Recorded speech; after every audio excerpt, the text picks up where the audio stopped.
পাক তোমার ছেলেরে খেয়ে ফেলতো। মা আমেনা দুইটা চোখের পানি ছেড়ে ছেড়ে জবাব দেন, আবু জাহেল গো, আমার এই ছেলেরে জংলার বাঘে খাবে না। ছেলে যখন আমার পেটে ছিল, আমি যখন শিশু নবীর মা হইতেছিলাম, কত খেলা দেখেছি। আরে আবু জাহেল, এই খেলা দুনিয়ার কেউ দেখে নাই। আবু জাহেল, আমার এই ছেলেকে জংলার বাগে ধরবে না তুমি কেমনে জানো গো আমেনা? আমি যেদিন এই শিশু মোহাম্মদ, শিশু সন্তান, শিশু নবী পেটে রাইখা আমি একদিন বাড়ির সামনে দাঁড়িয়েছিলাম, হঠাৎ দেখি রে আবু জাহেল একটা বাঘ দৌড়ে আসতেছে। বাঘ দেখে আমি থরথর করে ভয়ে কাঁপতেছিলাম।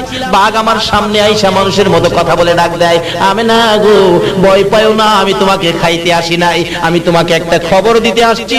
তোমার পেটে রাহমাতাল লিল আলামিন, তোমার পেটে আখিরি নবী, তোমার পেটে শ্রেষ্ঠ নবী, তোমার পেটে আল্লাহর বন্ধু, যার উসিলায় কুল কায়নাত। রে আমেনা, আমি তোমারে খাইতে আসি নাই, খবর দিতে আসছি। তোমার দুইটা পাও বাড়াইয়া দাও, সালাম করে যাও। আমেনা বলেন, আবু জাহেল রে, যে নবীর মা হওয়ার পরে জংলার বাঘে আমারে সালাম করে রে, আমার এই নবী শিশু নবী রে জংলার বাঘ কোনদিন ধরবে না। রে আবু জাহেল, এই ভাগ আমার সন্তানকে ধরবে না, তাহলে তোমার সন্তান কেন কান্দে? আমেনা চোখের পানি ছেড়ে দিয়ে বলেন, আবু জাহেল গো, আমার সন্তান কান্দে, জীবনে কোনদিন বাবার মুখ দেখে না। মায়ের গলায় ধরে বাবা বাবা কইয়া কান্দে, মা কলিজা মানাইতে পারে না। নবীজির দাদা আব্দুল মুত্তালিব কান্নার আওয়াজ শুনে দৌড়ায় আসছেন। আমেনা, তুমি কান্দো, আমার নাতিও কান্দে, কি দুঃখ রে। দৌড়ে যাইয়া মায়ের গলা ছেড়ে দাদার গলায় আঙ্গায়া ধরেছে, দাদা গো, আমার বাবা কই? জীবনে একটা বার বাবা কইয়া ডাক দিলাম না। আমার সামনে মক্কার ছেলেরা বাবা বাবা কইয়া ডাকে, বাবার কোলে উঠে, আমি তো একদিন বাবার কোলে উঠলাম না, বাবা কইয়া ডাক দিলাম না।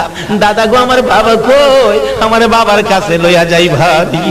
আমেনা দুইটা হাত বাড়াইছে, আয় করে যাক টুকরা সন্তান, আয় আমার বুকে আয়। মায়ের কোলে যাইয়া কাদের উপর মাথা ফেলাইয়া চোখের পানি দিয়া বউ বসাইয়া কাঁদে। আমার নবীর দাদা আব্দুল মুত্তালিব বলতেছেন, আমেনা গো, উম্মে আইমানকে সঙ্গী দিলাম, আর দুইজনকে সঙ্গে দিলাম, 5 জনের কাফেলা বানাইয়া একটু মদিনায় চলে যাও না। মদিনায় আমার কলিজার টুকরা খাজা আব্দুল্লাহ মদিনার জমিনে ঘুমাইয়াছে। আমেনা, আমার আদুরের নাতিকে তার বাবার খবরটাও যদি দেখাইয়া আনো গো, আমার মন বলে আমার নাতি কলিজায় শান্তি পাবে।